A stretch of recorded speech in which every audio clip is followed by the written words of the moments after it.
Anjos de guarda. Quem cuida de seu filho quando ele não está sob seus olhos? Você diz que na escola os professores são os responsáveis, que em seu lar você tem uma babá igualmente responsável. Enfim, você sempre acredita que alguém, quando você não estiver por perto, estará de olho nele. Parentes, amigos, contratados à parte, há também uma proteção invisível que zela por seu filho. Você pode dizer que é seu anjo de guarda, seu anjo bom. A denominação em verdade não importa. O que realmente se faz de importância é esta certeza de que um ser invisível debruça sua atenção sobre seu filho, onde quer que ele esteja, e também sobre você. Não se trata de uma teoria para consolar as mães que ficam distantes de seus filhos longas horas, ou para quem caminha só nas estradas do mundo. Refere-se a uma verdade que o homem desde muito tempo percebeu. Basta que nos recordemos de gravuras antigas que mostram crianças atravessando uma ponte em mau estado, sob o olhar atento de um mensageiro celeste. Ou que evoquemos o livro bíblico de Tobias, onde um anjo acompanha o jovem em seu longo itinerário, devolvendo-o ao Pai zeloso, são e salvo. É doce e encantador saber que cada um de nós tem seu anjo de guarda, um ser que lhe é superior, que o ampara e aconselha. É ele que nos sussurra aos ouvidos: detenha o passo, acalme-se, espere para agir. Ou nos incentiva: vá em frente, esforce-se, estou com você.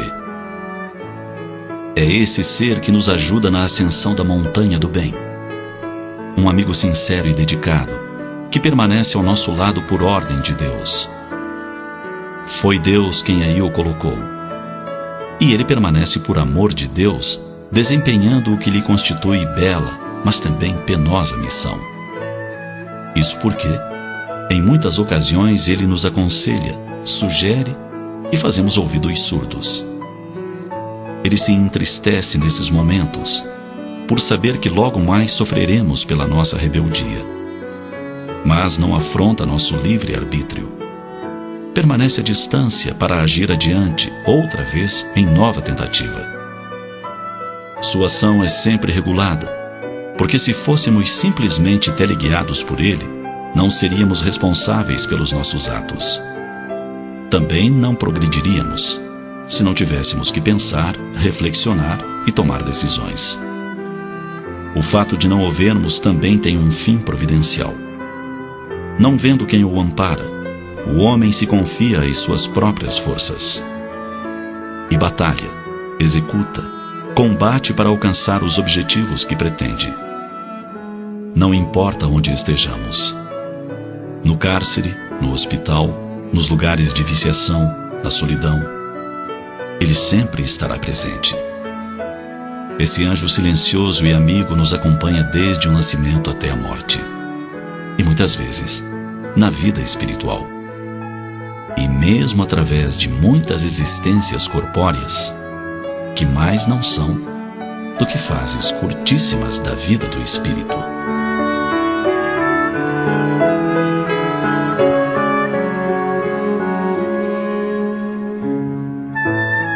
Você pode ter se transviado no mundo, quem sabe, perdido o rumo dos próprios passos.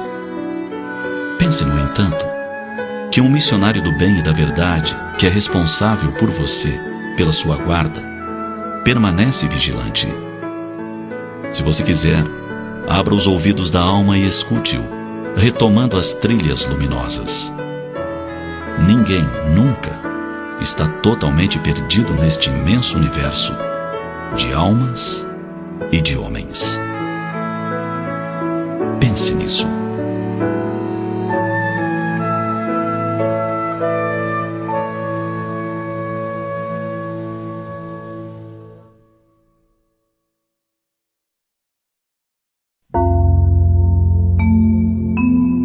As chuvas dos olhos.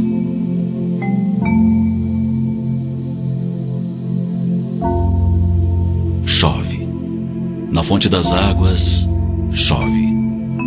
Na fronte das lágrimas do pretérito calado, lavando a chuva dos olhos cansados, chovendo nos mares amados. Há quanto tempo você não chora? Há quanto tempo seus olhos não são inundados por lágrimas, por estas pequenas gotas que parecem nascer em nosso coração? Há quanto tempo? Assim como o fenômeno natural da precipitação atmosférica, a chuva, realiza o trabalho de purificar a terra, a água e o ar, também nossas lágrimas têm tal função. A de limpar nosso íntimo, a de externar nossas emoções, sejam elas de alegria ou de pesar. Precisamos aprender a expressar nossos sentimentos. Nossa cultura possui conceitos arraigados, como o de que homem não chora, ou que é feio chorar, que surgem em nossas vidas desde quando crianças na educação familiar e acabam por internalizarem-se em nossa alma, continuando a apresentar manifestações na vida adulta. Sejamos homens ou mulheres na Terra, saibamos que todos rumamos para a busca da sensibilidade, do autodescobrimento e da expressão de nossos sentimentos. Tudo que deixarmos guardado virá à tona, cedo ou tarde. Se forem bons os sentimentos contidos, estaremos perdendo uma oportunidade valiosa de trazê-los ao mundo, melhorando nossas relações com o próximo e conosco mesmo. Se forem sentimentos desequilibrados, estaremos perdendo a chance de encará-los, de analisá-los e de tomar providências para que possam ser erradicados de nosso interior. As barreiras que nos impedem de nos emocionar, de chorar, são muitas vezes as mesmas que nos fazem pessoas fechadas e retraídas. Barreiras que carecemos romper para que nossos dias possam ser mais leves, mais limpos, como a atmosfera que recebe a água da chuva e nela encontra sua purificação. As chuvas dos olhos fazem um bem muito grande. Desabafar, colocar para fora o que angustia nosso íntimo ou o que lhe dá alegria, é um exercício precioso, um hábito salutar. Dizer a alguém o quanto o amamos, quando este sentimento surgir em nosso coração, mesmo sem um motivo especial, será sempre uma forma de fortalecimento de laços, de construção de uma união mais feliz e, principalmente, um recurso para elevarmos nossa autoestima, nosso auto-amor. Deus nos concedeu a chuva para regar os campos, para tornar mais puro o ar. Também nos presenteou com as lágrimas, para que as nossas paisagens íntimas pudessem ser regadas e para que os ares do espírito encontrassem a pureza.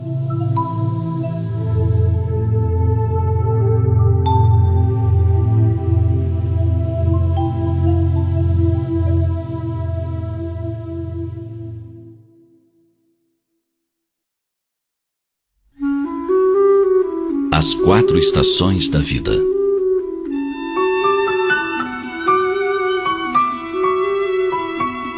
Você já notou a perfeição que existe na natureza? Uma prova incontestável da harmonia que rege a criação.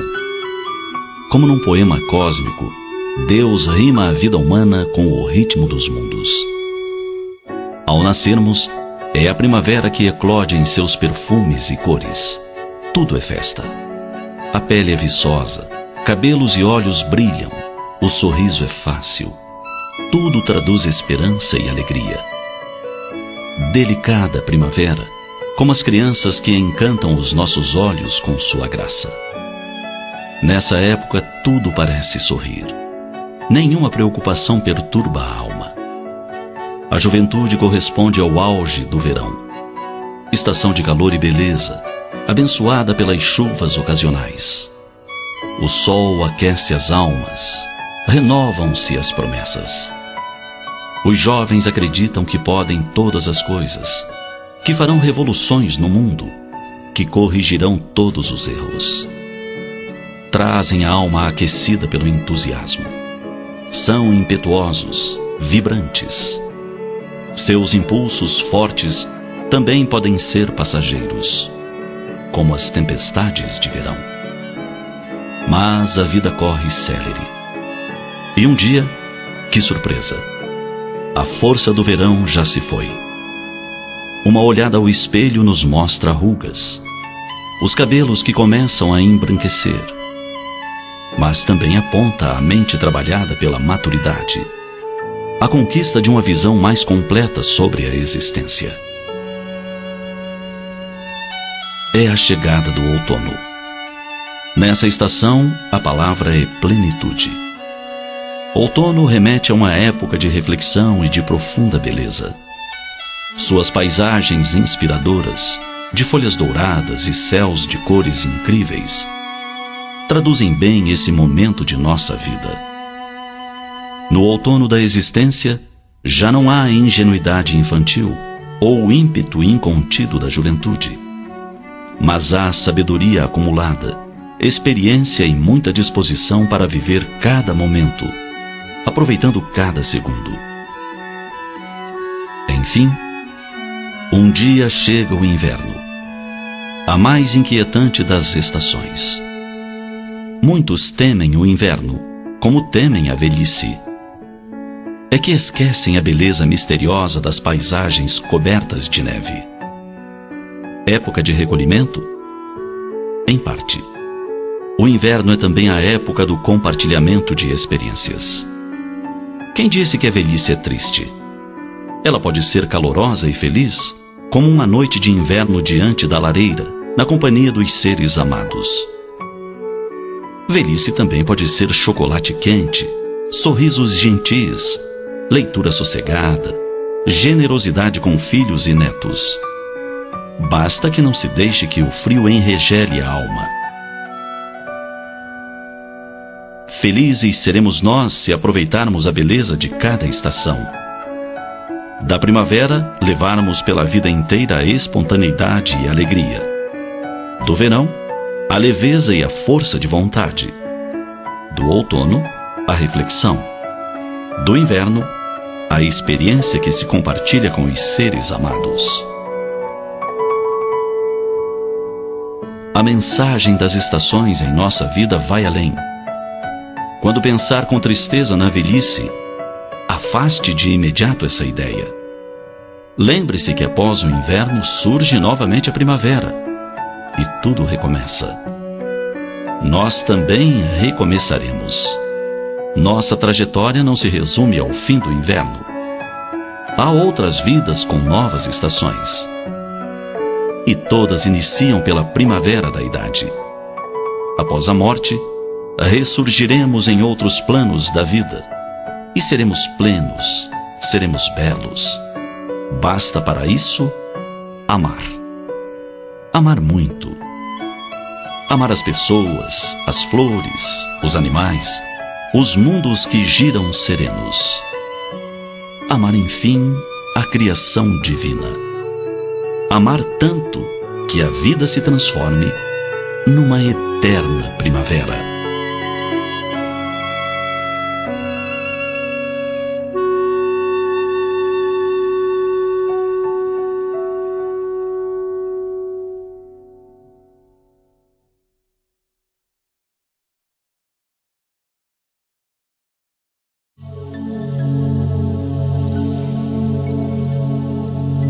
Autógrafo de Deus.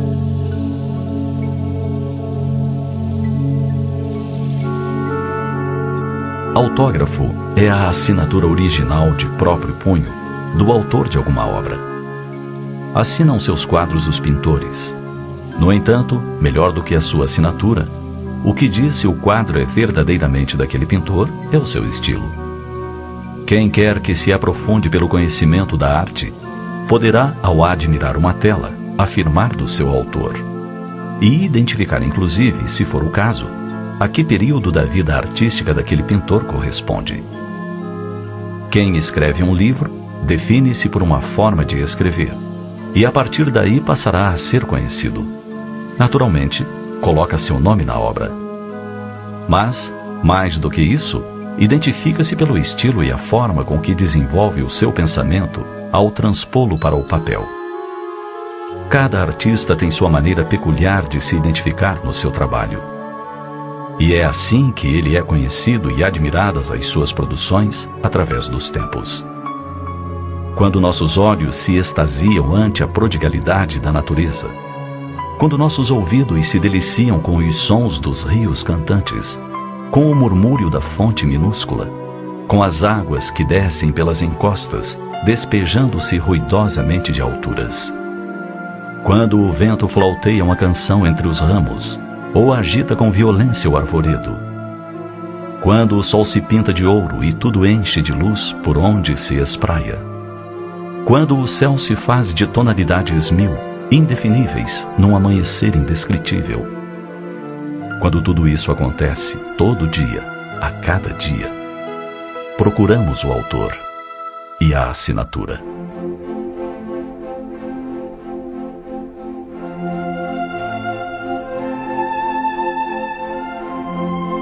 O inacreditável do grandioso e das coisas minúsculas, tudo obedecendo a idêntico esmero, diz-nos da qualidade do artista.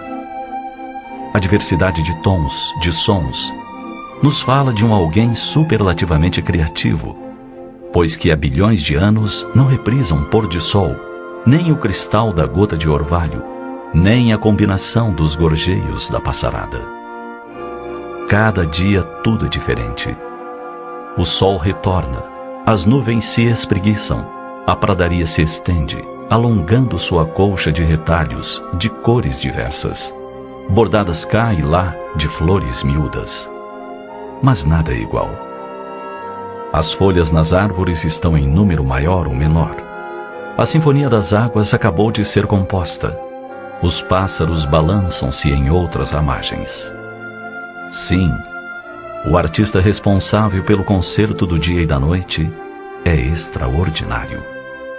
Os homens afirmam que jamais ouviram, mas todos podem admirar sua obra, mesmo aqueles que lhe negam a existência. Esse artista inigualável assina a delicadeza das manhãs com o pincel da madrugada. Podemos descobrir seu autógrafo na tela do firmamento, no brilho das estrelas. Podemos descobrir sua escrita nas flores dos campos, dos jardins, das montanhas. Ele é tão grande que a tela onde cria as suas maravilhas vive em expansão. Mas onde esse artista coloca sua mais especial assinatura é na essência de cada um dos filhos que criou. Ela está em cada um de nós e se chama imortalidade. Pense nisso. Você é o mais especial autógrafo de Deus.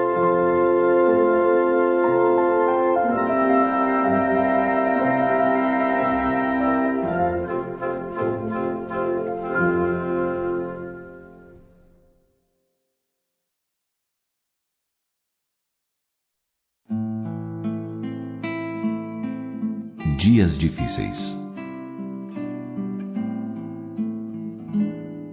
Há dias que parecem não ter sido feitos para você. Amontoam-se tantas dificuldades, inúmeras frustrações e incontáveis aborrecimentos, que você chega a pensar que conduz o mundo sobre os ombros dilacerados. Desde cedo, ao se erguer do leito pela manhã, encontra a indisposição moral do companheiro ou da companheira, que lhe arremessa todos os espinhos que o mau humor conseguiu acumular ao longo da noite.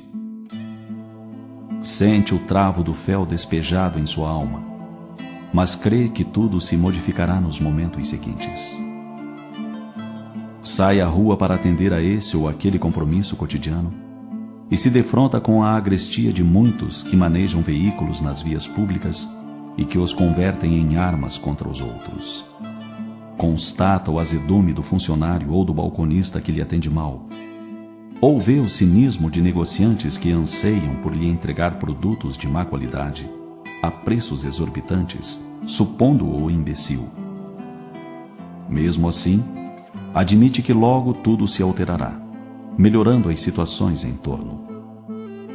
Encontra-se com familiares ou pessoas amigas que lhe derramam sobre a mente todo o quadro dos problemas e tragédias que vivenciam, numa enxurrada de tormentos, perturbando a sua harmonia ainda frágil, embora não lhe permitam desabafar as suas angústias, seus dramas ou suas mágoas represadas na alma. Em tais circunstâncias, pensa que deve aguardar que essas pessoas se resolvam com a vida até um novo encontro. São esses os dias em que as palavras que você diz recebem interpretação negativa. O carinho que oferece é mal visto. Sua simpatia parece mero interesse. Suas reservas são vistas como soberba ou má vontade. Se fala, desagrada. Se cala, desagrada. Em dias assim, ainda quando se esforce por entender tudo e todos, sofre muito. E a costumeira tendência nessas ocasiões é a da vitimação automática, quando passa a desenvolver sentimentos de autopiedade. No entanto, esses dias infelizes pedem-nos vigilância e prece fervorosa, para que não nos percamos nesses cipoais de pensamentos, de sentimentos e de atitudes perturbadores. São dias de avaliação, de testes impostos pelas leis que regem a vida terrena, desejosas de que se observe e verifique suas ações e reações à frente das mais diversas situações da existência. Quando perceber que muita coisa à sua volta passa a emitir um som desarmônico aos seus ouvidos, se notar que escolhendo direito ou esquerdo não escapa da crítica ácida, o seu dever será o de se ajustar ao bom senso. Instrua-se com as situações e acumule o aprendizado das horas, passando a observar bem melhor as circunstâncias que o cercam, para que melhor entenda, para que, enfim, evolua. Não se esqueça de que ouvimos a voz do Mestre Nazareno há 2 milênios, a dizer-nos: no mundo só tereis aflições. Conhecedores desta realidade, abrindo a alma para compreender que a cada dia basta o seu mal, tratará de se recompor, caso tenha se deixado ferir por tantos petardos, quando o ideal teria sido agir como o bambuzal diante da ventania. Curvar-se, deixar passar o vendaval, a fim de se reerguer com tranquilidade, passado o momento difícil. Há, de fato, dias difíceis, duros, caracterizando o seu estádio de provações indispensáveis ao seu processo de evolução. A você, porém, caberá erguer a fronte buscando o rumo das estrelas formosas, que ao longe brilham, e agradecer a Deus por poder afrontar tantos e difíceis desafios, mantendo-se firme mesmo assim. Nos dias difíceis da sua existência, procure não se entregar ao pessimismo, nem ao lodo do derrotismo, evitando alimentar todo e qualquer sentimento de culpa que lhe inspiraria um abandono dos seus compromissos, o que seria seu gesto mais infeliz. Ponha-se de pé perante quaisquer obstáculos e seja fiel aos seus labores, aos deveres de aprender, servir e crescer, que o trouxeram novamente ao mundo terrestre. Se lograr a superação suspirada nesses dias sombrios para você, terá vencido mais um embate no rol dos muitos combates que compõem a pauta da guerra, em que a Terra se encontra engolfada. Confie na ação e no poder da luz que o Cristo representa, e siga com entusiasmo para a conquista de si mesmo, guardando-se em equilíbrio, seja qual for ou como for cada um dos seus dias.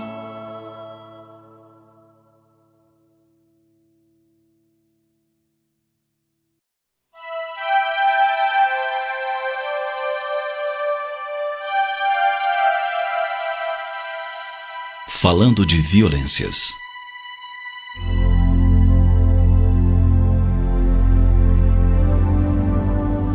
Violência é o ato de constranger física ou moralmente. É o uso da força. Na atualidade, muitos somos os que afirmamos temer a violência. Por isso mesmo, erguemos altos muros ao redor de nossas residências, tentando evitar que ela nos atinja. Contratamos seguranças para proteger nossas empresas e nossos lares. Instalamos equipamentos sofisticados que nos alertem da chegada de eventuais usurpadores dos nossos bens. Tememos o roubo, o furto, o constrangimento físico, a agressão. Resguardamo-nos da violência que vem de fora e pode nos atingir. No entanto, existe outro tipo de violência para a qual não atentamos. É a que reside em nós. É a violência da indiferença, aquela que nos permite observar diariamente pelos noticiários as paisagens da fome, da miséria, e prosseguirmos de braços cruzados. Sim, alguns de nós nos sensibilizamos chegando às lágrimas. Mas as manchetes seguintes nos desviam a atenção e tudo cai no esquecimento, quais notas apagadas e sem valor. Violência que nos faculta a assistir extremamente interessados às notícias acerca da agressão sofrida por personalidade importante, ansiosos por detalhes e mais detalhes. Desejamos saber tudo, e quanto maior for a violência para com a criatura, mais nos interessamos, pois afinal, depois, logo mais, iremos reprisar tudo para o colega, o vizinho, o amigo.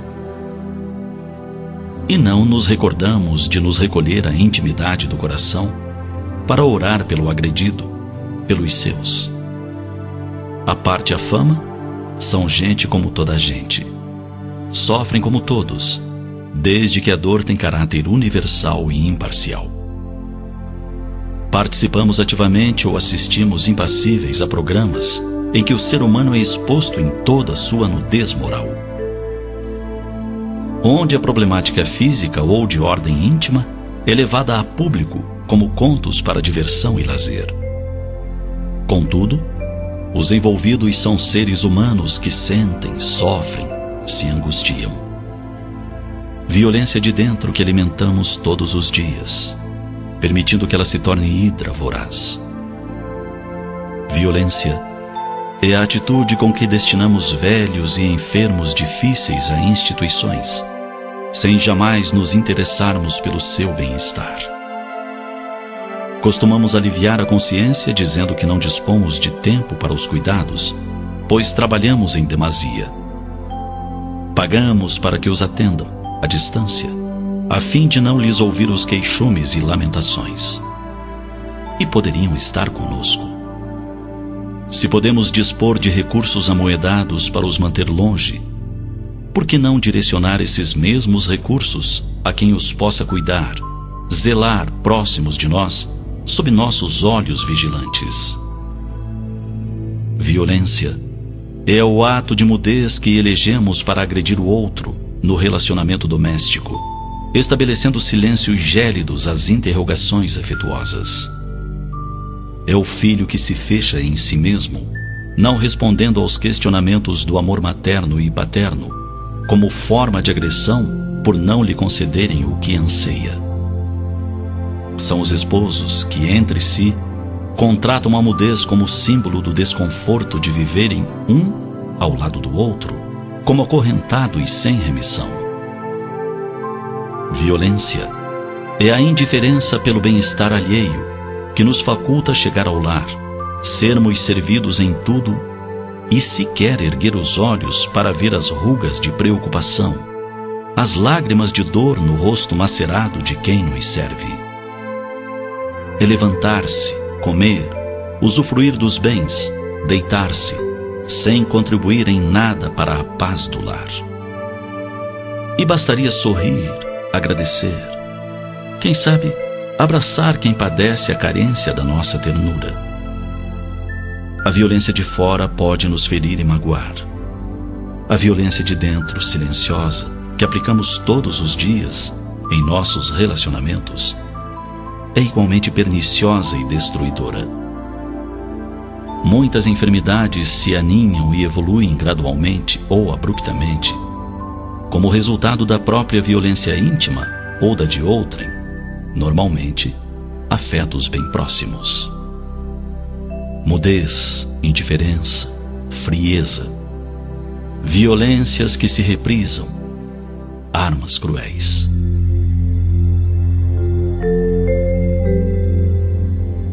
Principiemos por alijar de nós a violência, exercitando o diálogo, o perdão, os bons sentimentos. E veremos exatamente como no solo crestado pela invernia, rebentar em flores e verdura a primavera da paz em nossos corações.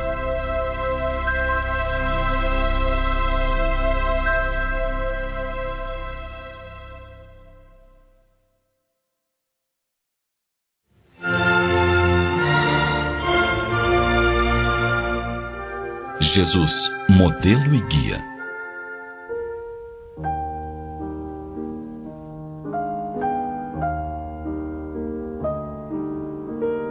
A referência. Todos precisamos de referências para saber como agir. Desde criança, nossas ações são influenciadas profundamente pelos referenciais que temos mais próximos de nossas vidas. Entendemos hoje que a família é o primeiro modelo de comportamento que o infante tem à sua disposição e que será de suprema importância em seu desenvolvimento. Foi assim que, entendendo esta característica humana milenar, Allan Kardec, iniciando a exposição das leis morais em sua obra-prima, O Livro dos Espíritos, inquiriu a espiritualidade. Qual o tipo mais perfeito que Deus tem oferecido ao homem para lhe servir de guia e modelo? Há sabedoria na pergunta kardeciana, que inicialmente vê como indispensável termos referencial, e depois na solicitação de um tipo mais perfeito. Sim, precisamos ter um guia e modelo acima de todos os outros. Um inquestionável que apresente todas as características possíveis de perfeição. A resposta dos Espíritos é muito clara e objetiva. Jesus. Logo em seguida, o professor Lyonès faz um comentário esclarecedor. Para o homem, Jesus constitui o tipo de perfeição moral a que a humanidade pode aspirar na Terra. Deus nos oferece como o mais perfeito modelo, e a doutrina que ensinou é a expressão mais pura da lei do Senhor.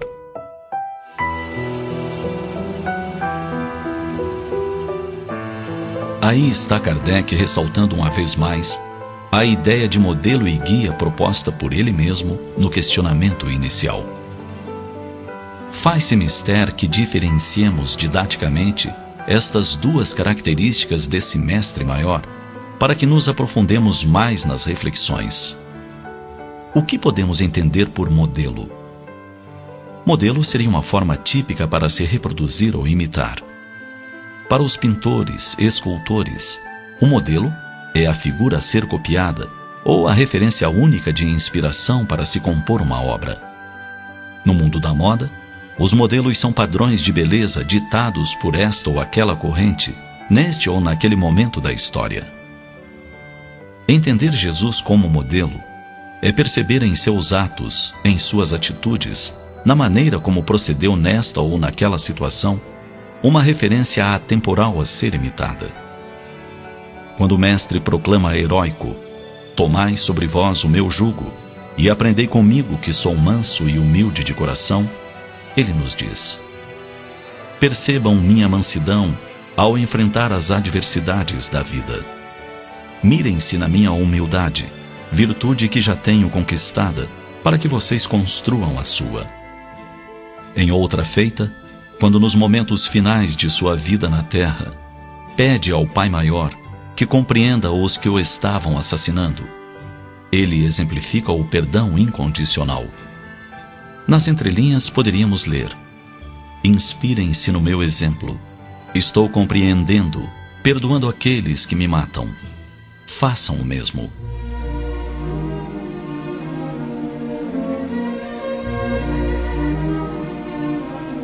O que podemos entender como guia? Guia é aquele que aponta o caminho, que conduz, que aconselha.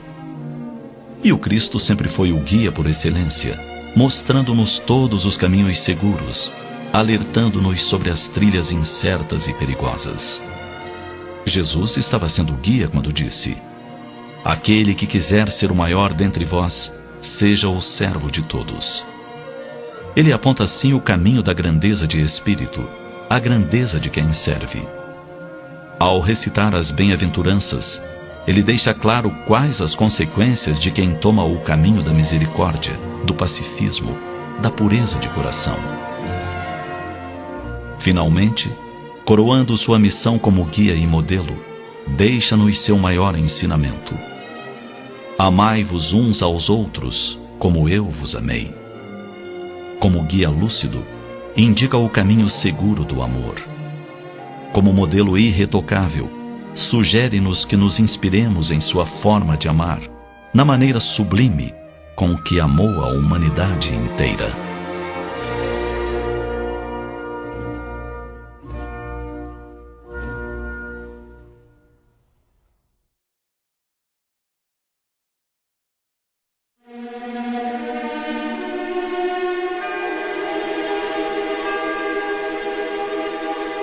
Luz do mundo.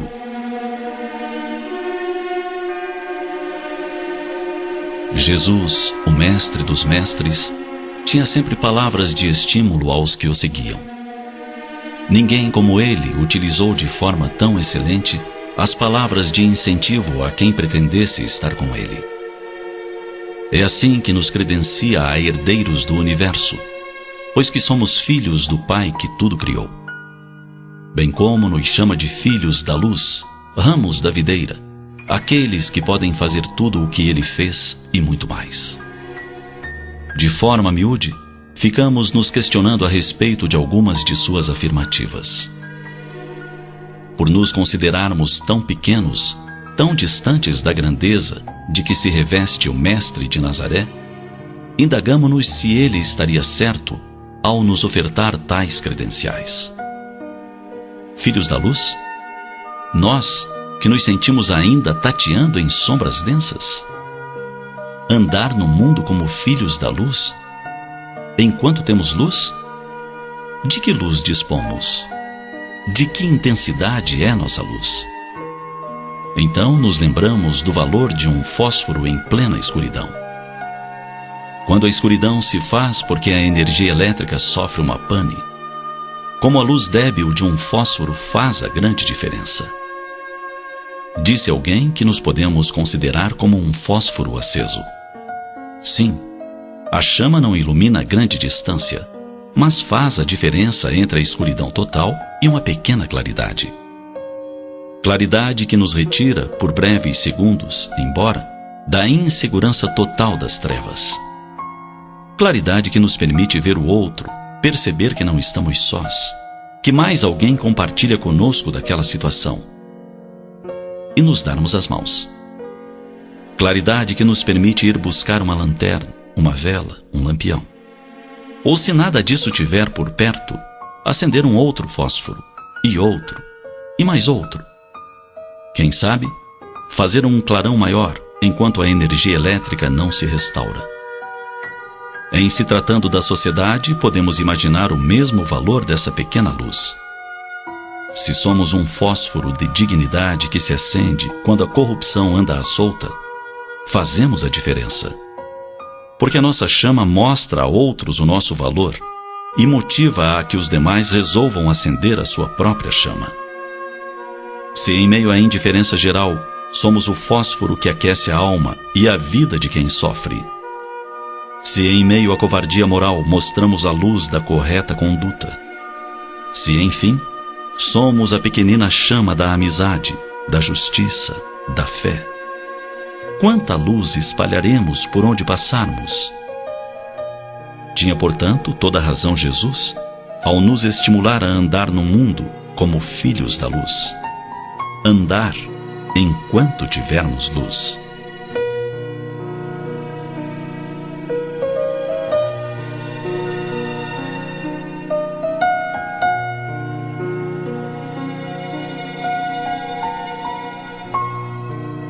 A luz ilumina onde se é presente e mostra cores onde somente havia trevas. Mostra pessoas onde somente havia solidão. Acena esperança onde graça a infelicidade. Pensemos nisso e atendamos ao incentivo do Mestre de Nazaré. Não nos preocupemos com a chama pequena, oscilante ou de duração rápida. Mostremos nossa luz, mesmo que somente seja para acender outra luz. Será a nossa contribuição para um mundo de alegrias, risos e cores que todos desejamos para nós, para nossos filhos, para as gerações futuras.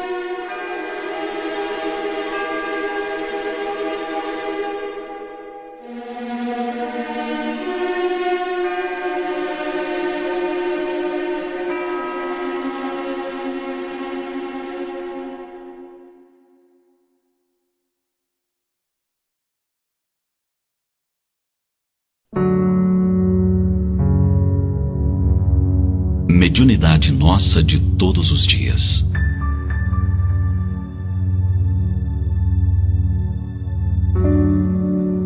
O fenômeno é dos mais antigos. Recuando no tempo, encontramos registros em um dos livros primeiros da humanidade, a Bíblia. No versículo 2º do capítulo 1º do livro de Gênesis, se lê: As trevas cobriam a face do abismo, e o Espírito de Deus movia-se sobre as águas. O homem pressentia a presença do Criador, o que quer dizer, o homem registra desde sempre um mundo além da esfera física, o mundo dos seres espirituais. Paulo de Tarso, dando-se conta dessa percepção especial do ser humano, a denominou dom. E a respeito se estendeu em sua epístola aos Coríntios, descrevendo as suas variedades. Enquanto na Terra, o homem de Nazaré deu provas múltiplas da inter-relação entre ambos os mundos, físico e o espiritual.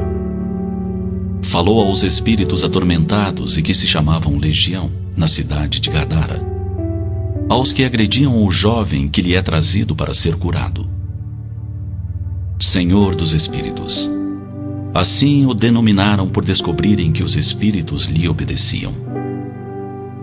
Seria somente no século XIX, no entanto, que este dom seria amplamente estudado e decodificado pelo sábio Allan Kardec. E ele lhe deu nome específico: mediunidade. A capacidade de ser intermediário entre um mundo e outro, entre uma e outra dimensão. Médium ou intermediário. Ainda hoje bastante incompreendida é a mediunidade, contudo, uma faculdade inerente ao ser humano. Dela quase todos os homens têm resquícios, alguns mais, outros menos.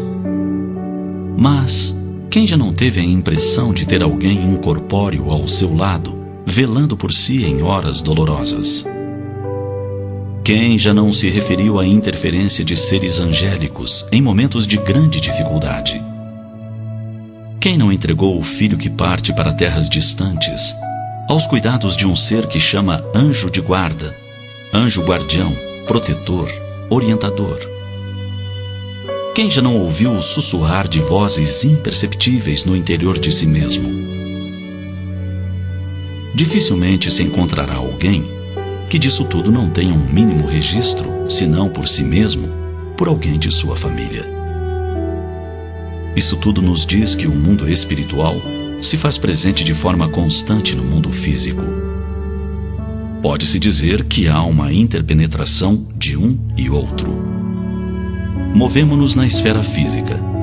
Nossos atos e pensamentos repercutem na esfera espiritual. Ninguém segue só. Como dizia o apóstolo Paulo, estamos rodeados por uma nuvem de testemunhas. Sombras, espíritos, guias. Não importa como os chamemos, eles são realidade. E silenciosamente velam por nós. Discretamente nos orientam. Sutilmente, nos vão dando notas de que têm sobre nós seus atentos olhares.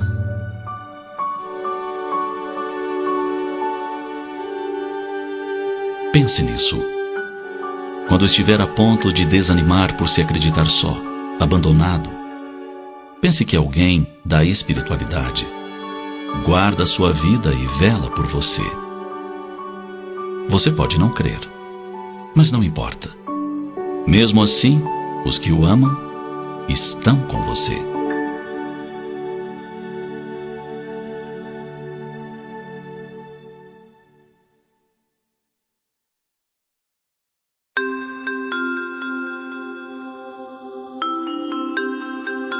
O mais sublime amor.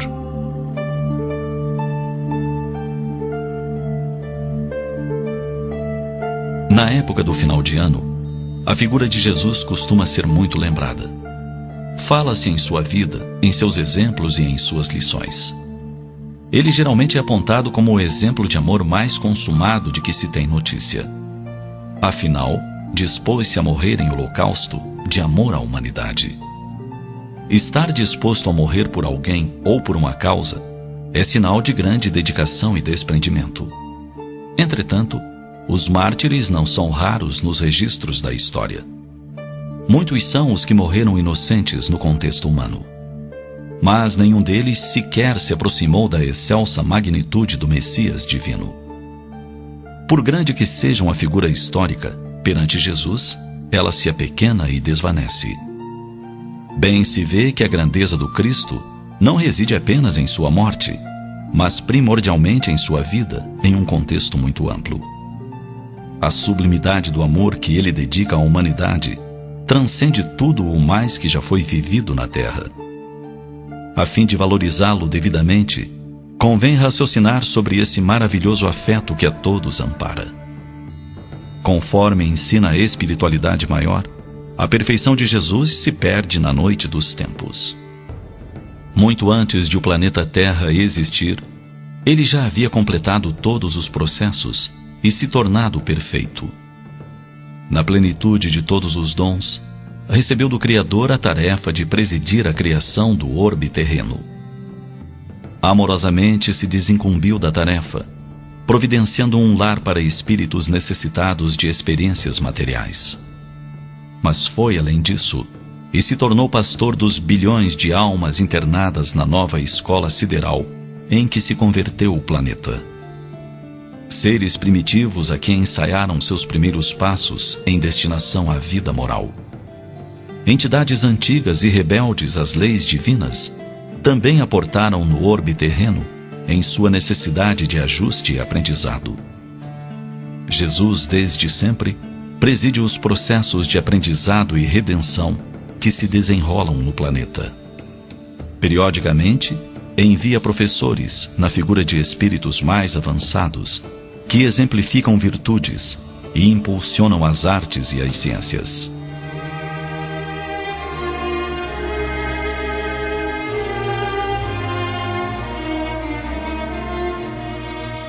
Além dessa dedicação incansável e milenar, também desejou partilhar das dores da humanidade encarnada.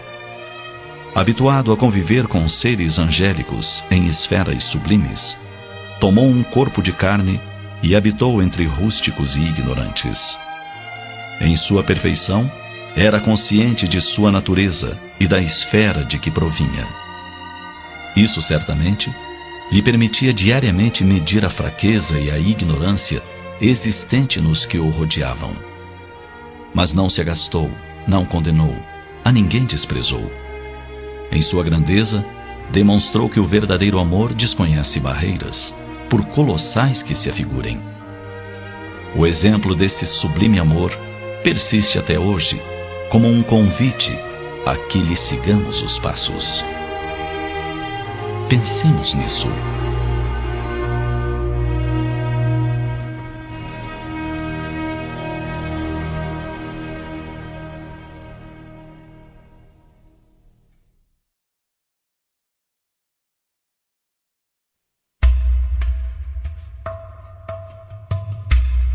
O mundo do terceiro milênio.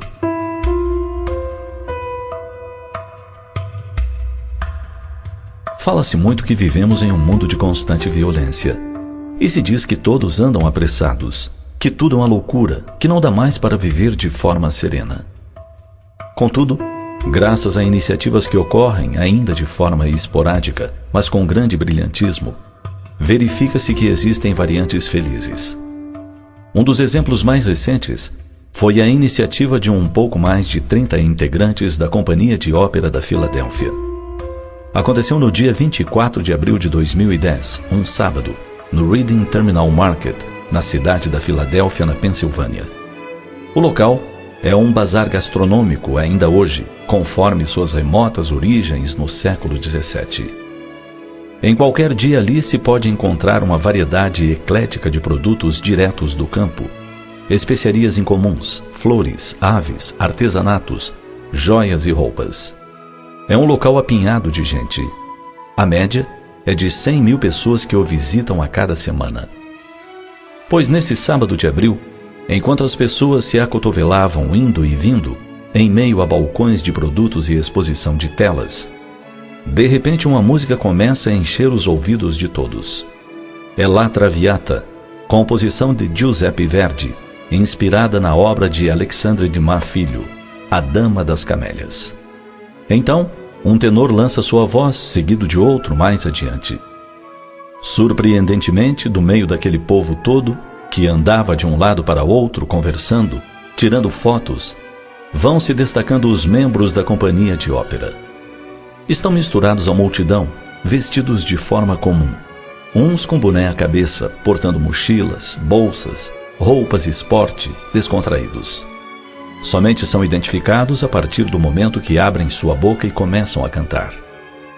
Surpresas, as pessoas vão se dando conta de que cada um deles, que sorri e canta, que brinda com o copo de papel com café, ou que os convida a alguns passos de dança, está com um bottom com a identificação da Companhia de Ópera da Filadélfia e os dizeres La Traviata. E todos param o que estão fazendo para ouvir, admirar, se emocionar. Os turistas tiram fotos e mais fotos. Um momento mágico. Algo que nos diz que iniciativas dessa ordem devem, graças ao êxito observado, se repetir de outras vezes e em muitas localidades. Em todo o mundo, em terminais de ônibus e de trens, onde as pessoas ficam horas aguardando, inquietas, desejando chegar logo aos seus destinos. Em aeroportos, onde os atrasos deixam as pessoas estressadas, mal-humoradas. Pelas ruas das cidades. Iniciativas como essa nos dizem que a pouco e pouco o homem vai descobrindo como é bom viver a harmonia, o belo, a arte. Como é bom ter um dom e dividi-lo com todos, alegrar corações, fazer as pessoas sorrirem e sonharem. Sonharem com o mundo maravilhoso que todos idealizamos para o nosso terceiro milênio. Vibremos por isso. E que Deus abençoe Alexandre Dumas Filho, Giuseppe Verdi, os músicos, os cantores, todos os que tornam, enfim, este imenso mundo de Deus tão mais belo e harmonioso para nossas vidas.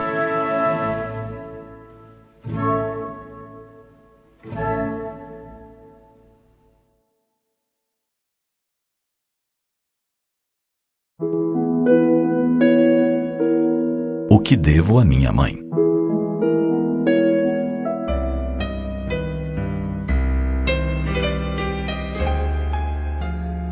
Contemplando uma criança que dorme tranquila no berço, descobrimos o quão frágil é o ser humano e o quanto deve a uma mulher chamada mãe. Quem quer que olhe para o próprio umbigo, há de recordar da estreita ligação para com sua mãe, que durante 9 meses o alimentou, agasalhou, abrigou e protegeu em seu ventre. E as primeiras noções de vida, todos as recebemos de nossa mãe. Foi ela quem nos apontou o jardim e nos fez descobrir a borboleta colorida, a flor e o espinho, a chuva e o sol, a beleza do arco-íris. Enquanto nós seguíamos as formigas do jardim, no seu ir e vir de carregadeiras incansáveis, foi ela quem nos falou da persistência e do trabalho.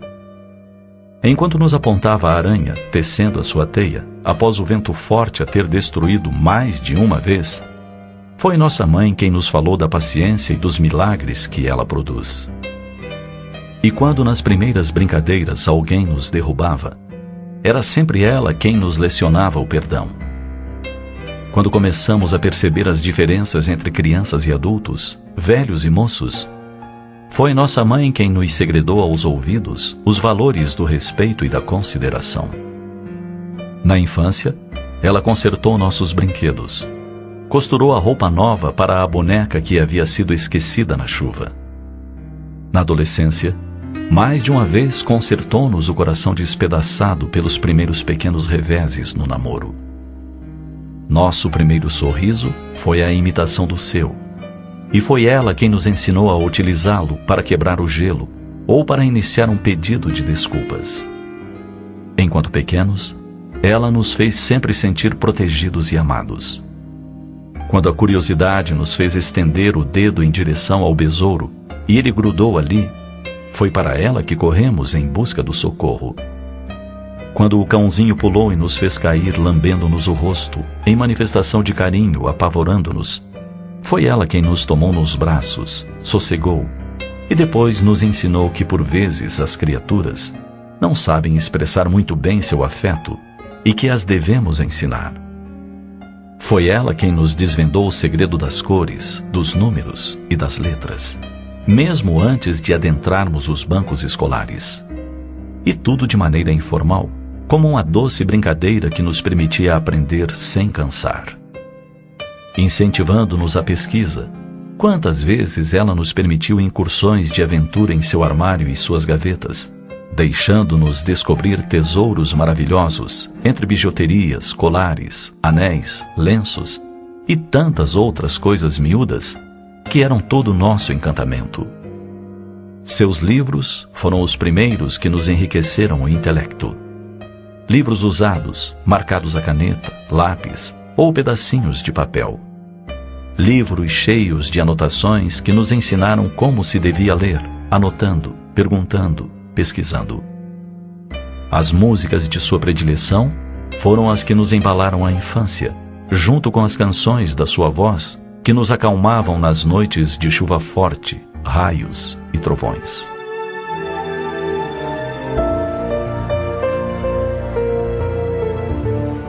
E mais do que tudo, porque desde o primeiro instante detectou que somos um espírito imortal, plantou com imenso carinho a lição do amor em nós. Seu intuito era que o que quer que nos tornássemos a serviço do mundo, soubéssemos que acima de tudo, onde quer que estejamos, o que quer que façamos, o ser a quem devemos sempre servir é nosso irmão em humanidade.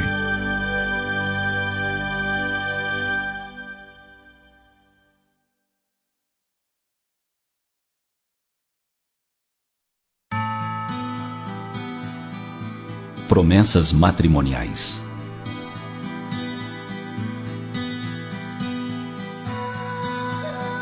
No ato do consórcio matrimonial, os cônjuges realizam algumas promessas. Prometem amar e respeitar um ao outro, na saúde e na doença, na riqueza e na pobreza, até que a morte os separe. Estranhamente, muitas vezes os votos formulados são esquecidos em pouco tempo. Esposos se antagonizam, criam dificuldades um para o outro. E o que começa como um lindo sonho de amor, em muitos casos, acaba com um desfazer da aliança em meio a muita mágoa. Onde ficam as promessas do casamento? Onde o amor eterno jurado tantas vezes durante o namoro? Talvez se devesse pensar em algumas promessas diferentes para o momento em que as pessoas se decidam casar. Perguntas que levem a reflexões, ou que digam de forma mais explícita o que é amar e respeitar um ao outro. Eis algumas delas. Promete não desejar assumir o controle da vida do outro? Promete ter em mente que ele é um ser que antes de conhecer você fazia parte de uma família, tinha amigos e ideais? Promete respeitar os seus gostos musicais, mesmo que você não aprecie o tipo de música de que a pessoa gosta? Afinal, vocês poderão fazer um acordo de forma a que cada um ouça em determinado tempo e em volume condizente a música que aprecie. promete acompanhar seu par quando este desejar ir ao cinema, ao teatro ou à praia?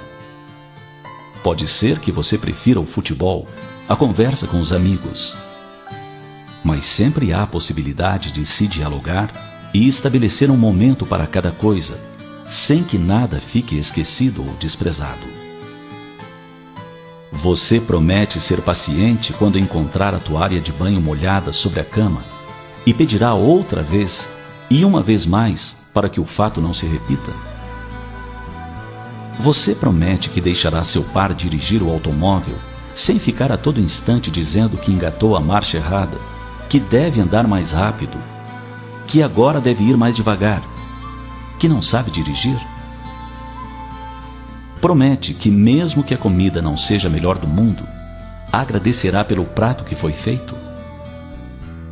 Você promete não esbravejar quando as contas se acumularem no final do mês, embora ambos tenham feito o possível para apertar o cinto, diminuir as despesas?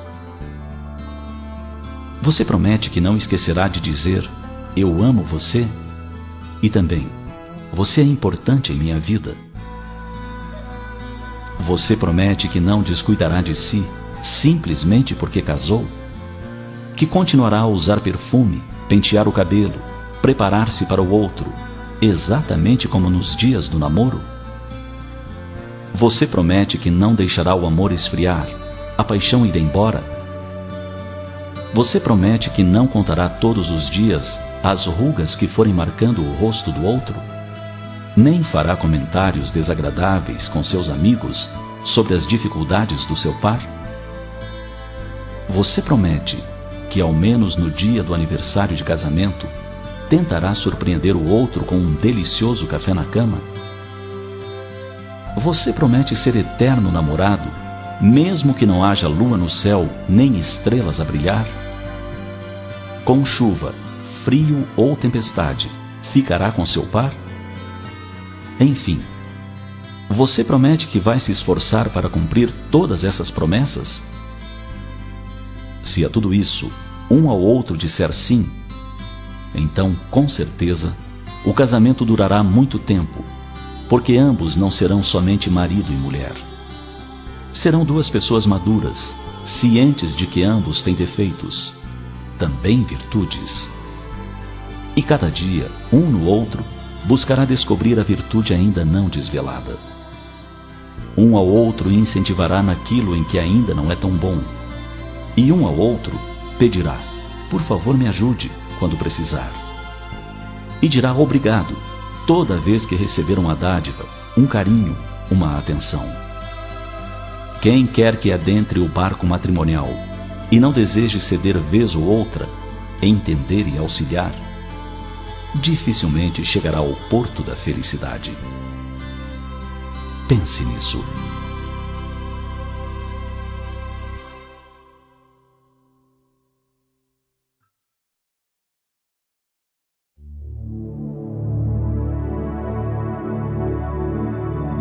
Quando deixei de ver a lua.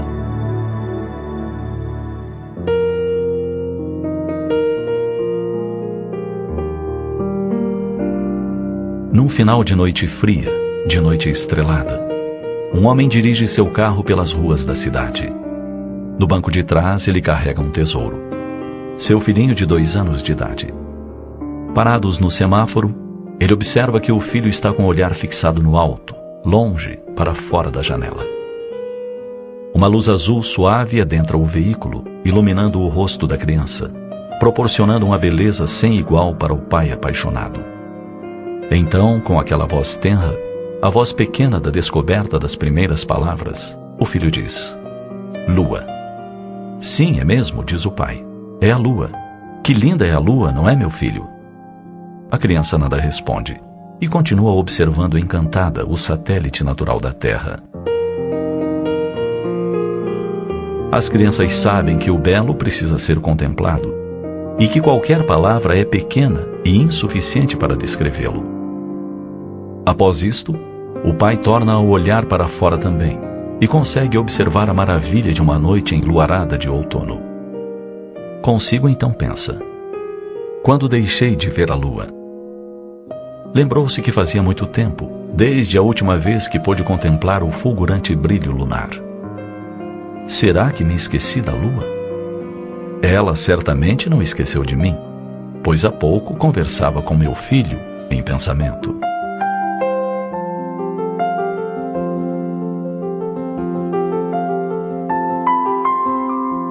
Os dias tumultuosos, os muitos afazeres, as preocupações. Tudo isso pode nos fazer perder um pouco o contato com a natureza e com as coisas simples da vida.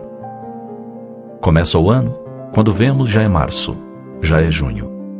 E nesse tempo todo, pois é muito tempo, não podemos ver o céu estrelado, um pôr do sol, ouvir um pássaro cantar.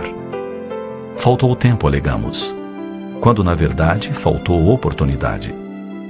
E quem é capaz de criar tais oportunidades? Somos nós apenas, ninguém mais. O contato com a natureza nos renova as forças, nos proporciona momentos de reflexão, de pensamentos mais leves, despretensiosos até. Tudo isso faz bem à alma e ao corpo. O ser humano precisa recarregar suas energias constantemente.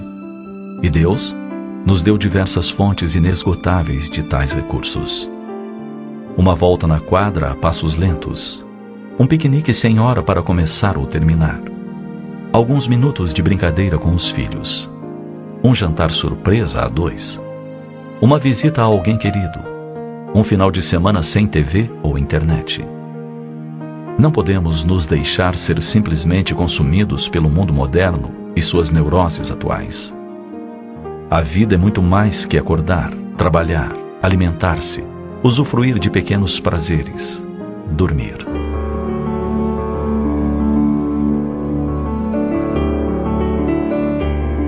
Estamos aqui na Terra com objetivos muito claros e nobres. Estamos aqui para crescer, para nos transformar em pessoas de bem através do amor. Se nos esquecemos disso, passamos a ser espécies de zumbis sociáveis, afogados em mil afazeres, sempre fazendo algo, sem tempo para nada, mas vazios, tristes, depressivos. Assim, não deixe de ver a lua, de notar as estrelas e de se maravilhar com elas. Não deixe de estar de corpo e alma com quem você ama. Não deixe de observar a natureza e escutar o que ela sempre tem a lhe dizer.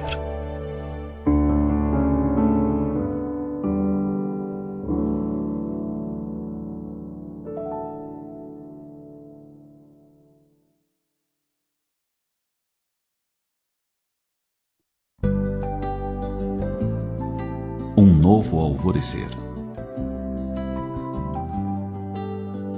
Ei você, por que esse olhar triste? Por que esse desânimo e essa falta de coragem? Sim, essa falta de coragem de enfrentar os problemas que se acumulam sem solução. Acaso você se julga incapaz? Talvez, especialmente hoje, você tenha a sensação de que não há mais saída, que suas forças e seu talento para criar soluções tenham se esgotado. Ou talvez a vida para você tenha perdido completamente o sentido e o seu barco esteja à deriva, seguindo conforme o vento. Se você está se sentindo assim, vamos lhe fazer um convite. Um convite para que você faça uma pequena viagem para dentro de si e procure, mas procure com muita vontade mesmo, e irá encontrar algo que lhe faça bem. Ouça o coração de sua mãe batendo em ritmo calmo enquanto lhe segura nos braços e canta suave canção de ninar. O regaço materno lhe traz segurança. Sinta o calor e o conforto do seu berço, do seu lar, a paz do silêncio. Lembre-se do apoio que o alfabeto lhe trouxe, da luz do conhecimento, da alegria do trabalho. Observe quantas experiências estão arquivadas em sua intimidade. Entregue-se ao aconchego das afeições repartidas, dos abraços de ternura, do apoio de um sábio conselho. Pense que no mesmo mundo em que você vive, respiraram os heróis de seu ideal, os santos de sua fé, os apóstolos de sua inspiração e as inteligências que lhe traçaram roteiros. Considere que o Criador não lhe ofereceu o mundo como exílio ou prisão, mas como nobre escola e abrigo bendito, qual o divino jardim a pleno céu, banhado de sol durante o dia e enfeitado de estrelas durante a noite. Ei você! Não deixe que as lágrimas lhe impeçam de ver a grandeza e a beleza de tudo o que existe no mundo que o Criador lhe oferece.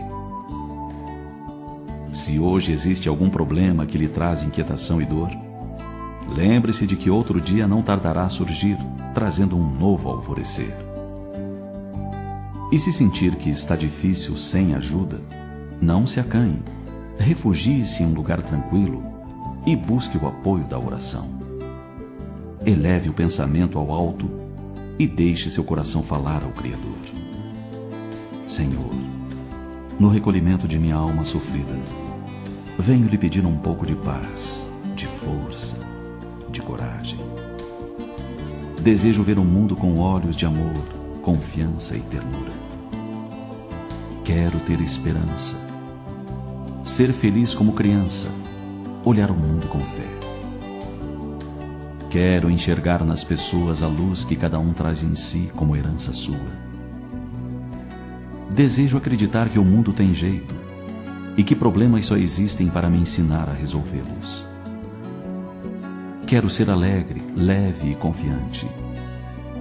Sentir a sua presença em cada filho seu e revelar em mim a sua grandeza divina. Quero ser hoje melhor do que fui ontem e amanhã melhor do que hoje. Senhor, eu desejo um mundo melhor e quero que essa melhoria comece por mim. Sei que uma onda escura se abateu sobre nosso planeta e quero me transformar numa estrela para diminuir essa escuridão. Para isso, Senhor, preciso de sua ajuda a fim de vencer a incerteza, a falta de fé, a covardia moral. Se meus passos vacilarem, Senhor, desejo o seu amparo e a sua segurança, para que eu possa seguir em frente, com confiança e a certeza da sua presença constante. Ei você, aproveite as horas que ainda restam deste dia e prepare-se para um novo alvorecer que não tardará a chegar.